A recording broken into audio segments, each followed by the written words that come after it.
Wa man a'rada an dzikri, siapa yang berpaling dari zikir kepadaku, yang nggak mau sholat, hidupnya dunia aja. Maaf ya, maaf.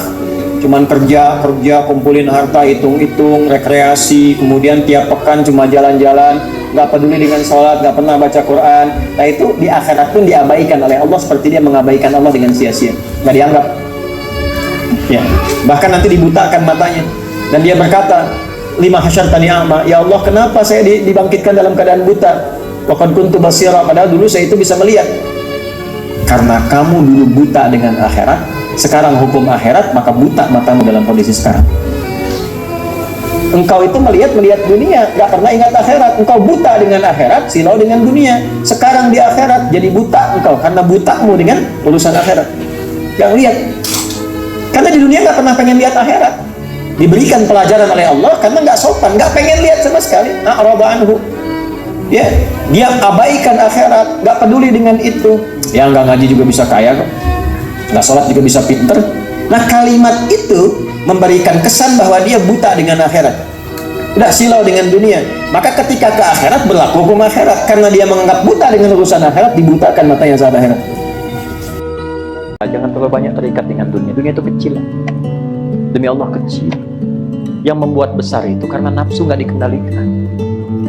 Coba sesuai kebutuhan, coba sepekan aja ini ya, mulai sepekan depan misalnya, sesuai kebutuhan dulu, dilatih dulu nafsunya. Dan minum kan menghilangkan haus, ya.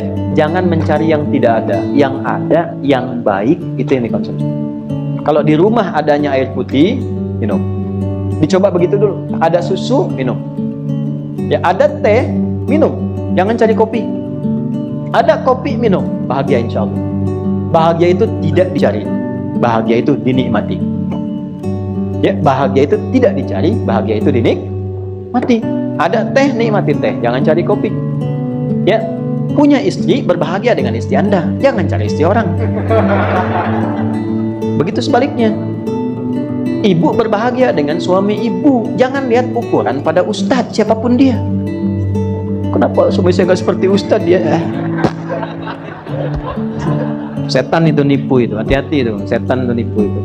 Ya, nikmati yang ada. Nah, mulai sekarang coba kebutuhannya apa. Ya, kalau nggak seperti itu, ya nanti repot. Ya, F1 sama dengan F2. Gaya nanti ikut. F berbanding lurus dengan P. Gaya berbanding lurus dengan tekanan. Semakin banyak gaya, semakin tertekan. Rahmat Allah itu diberikan pada orang-orang yang mau mendekat kepada Allah agar diberikan kemudahan hidup. Ini saya ijazahkan sebentar amalan ya. Kalau sedang ada kesulitan apa saja, ke masjid. Kalau ada masjid, ke masjid. Laki-laki ya, kalau ibu cukup di rumah tidak apa-apa, ambil air wudu, sholat. Laki-laki ke masjid. Ya, ada kesulitan apa? Mau kerja, mau melamar kerja, melamar anak orang, ya, mau ujian, ke masjid. Sholat 2 rakaat, minta sama Allah, niatkan dari sejak masuk. Kalau kata Imam Nawawi itu, kalau sudah baru masuk masjid itu sudah berniat i'tikaf untuk memohon sesuatu. Itu adalah harapan terindah yang kita mohonkan kepada Allah dari satu keinginan yang diharapkan terwujud. Ya, apa saja yang dimohonkan kadang-kadang ada kaitan dengan kebutuhan keluarga, ada dengan pekerjaan, ada dengan lingkungan kehidupan, dan doa menunjuk bahwa kita itu lemah. Itu poinnya. Kita itu lemah, kita butuh pertolongan, dan kita punya Tuhan. Karena itu Allah sangat tidak suka kalau ada hamba yang tidak mau berdoa.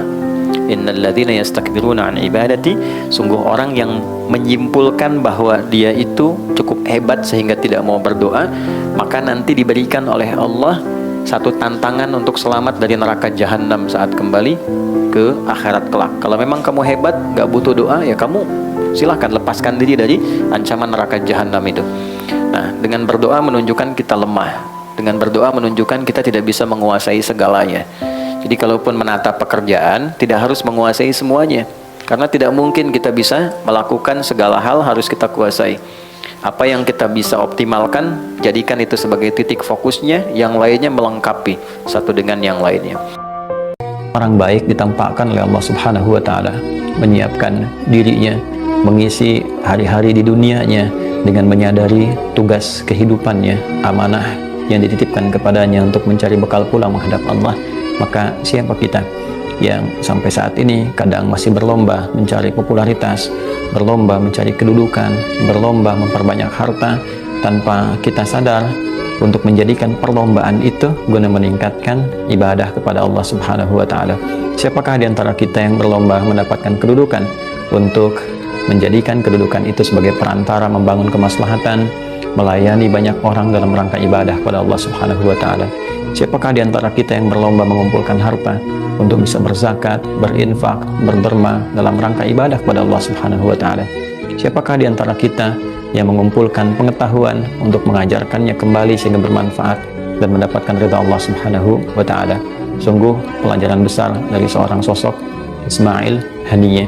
Selesai tugasnya, ia kembali kepada Allah dalam keadaan yang sangat terhormat, dalam keadaan yang sangat mulia, dan dalam keadaan menyatukan seluruh faksi dan elemen di Palestina untuk bersatu mencapai kemerdekaan yang didambakan, menjaga Al-Aqsa dengan penuh kemuliaan, dan memberikan motivasi yang kuat setidaknya untuk seluruh muslim di dunia ini bagaimana menyiapkan cara pulang yang baik untuk kembali kepada Allah dalam kemuliaan.